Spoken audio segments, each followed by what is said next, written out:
গতকাল আলীগাঁও আব্দুল গফুর মাধ্যমিক বিদ্যালয় কর্তৃক আয়োজিত অত্র বিদ্যালয়ের সম্মানিত সিনিয়র শিক্ষক জনাব বাবুল চন্দ্র রায় স্যারের অবসরজনিত বিদায় সংবর্ধনা অনুষ্ঠানের সম্মানিত সভাপতি, অত্র বিদ্যালয়ের সম্মানিত প্রধান শিক্ষক জনাব মোহাম্মদ তৈয়বুর রহমান স্যার, আজকের অনুষ্ঠানে উপস্থিত অনুষ্ঠানের সম্মানিত প্রধান অতিথি তথা অত্র বিদ্যালয়ের ম্যানেজিং কমিটির সম্মানিত সভাপতি তথা জনতা বাজার শহীদ প্রেসিডেন্ট জিয়াউর রহমান কলেজের সহকারী অধ্যাপক জনাব নজরুল ইসলাম স্যার, আজকের অনুষ্ঠানে উপস্থিত আছেন অত্র বিদ্যালয়ের ম্যানেজিং কমিটির সম্মানিত অভিভাবক সদস্য জনাব আবুল কাশেম নয়ন, উপস্থিত অত্র বিদ্যালয়ের শিক্ষক শিক্ষিকাবৃন্দ, উপস্থিত ছাত্রছাত্রীবৃন্দ, উপস্থিত যাকে নিয়ে আজকের এই আয়োজন আমাদের সিনিয়র শিক্ষক জনাব বাবুল চন্দ্র রায় স্যার, সকলকে আমার আন্তরিক শুভেচ্ছা ও অভিনন্দন।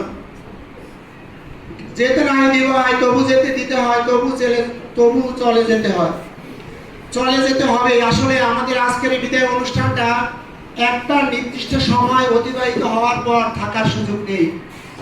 সরকারি নিয়ম অনুসারে আজকে আমাদের এই স্যারকে আমাদের থেকে বিদায় দিতে হবে।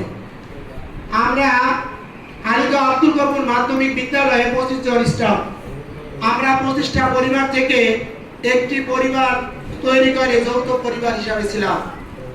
আমাদের পরিবারে ছিল না কোনো কোলাহল, ছিল না কোনো কষ্ট, ছিল না কোনো বিবাদ, ছিল না কোনো দুঃখ, ছিল না কোনো বিষণ্ণতা, আছে শুধু আনন্দে ভরপুর উজ্জ্বলতা, আছে সুখ। কিন্তু আজ ভাবতে অবাক লাগে যে আমাদের পরিবার থেকে একদম ঝরে যাচ্ছে আমাদের বাবুল স্যার।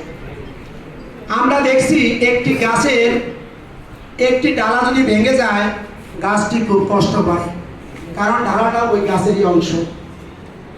আমরা সকলে জানি একটি গোলাপের থেকে যখন একটি পাপড়ি সরে যায় তখন গোলাপের সৌন্দর্য নষ্ট হয়, বিলীনতা মনে হয়, দেখতে অসুন্দর লাগে।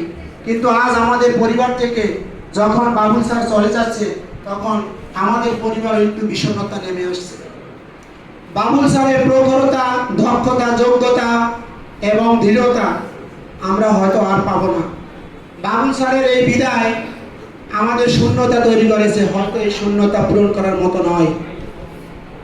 আমরা আশা করব আমাদের এই শ্রদ্ধেয় বাবুল স্যার আমাদের বিদ্যালয়ে প্রায় আসবেন। আমি দেখেছি বাবুল স্যার নিয়ম অনুসারে গত বছরের মার্চের 7 তারিখে অবসর গিয়েছেন। আমাদের ব্যর্থতার কারণে হয়তো এতদিন দেরি হয়েছে তাকে বিদায় সংবর্ধনা দিতে, কিন্তু স্যার একদিনও আমাদের বিদ্যালয়ে আসেন নাই।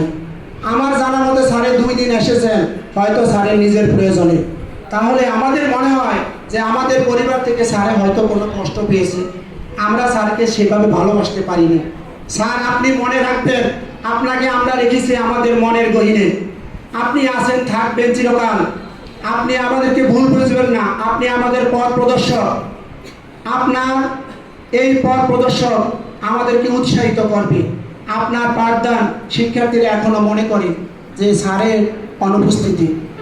আপনি দোয়া করবেন, আপনি আসবেন, আপনি আমাদেরকে দেখিয়ে দিবেন যেভাবে পথ চলতে হয়। আসলে আপনার সন্তানের মতো আমাদের ভুল ত্রুটি থাকতেই পারে, কিন্তু আপনি সেটা মনে করবেন না।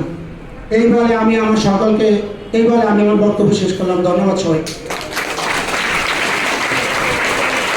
ধন্যবাদ স্যার।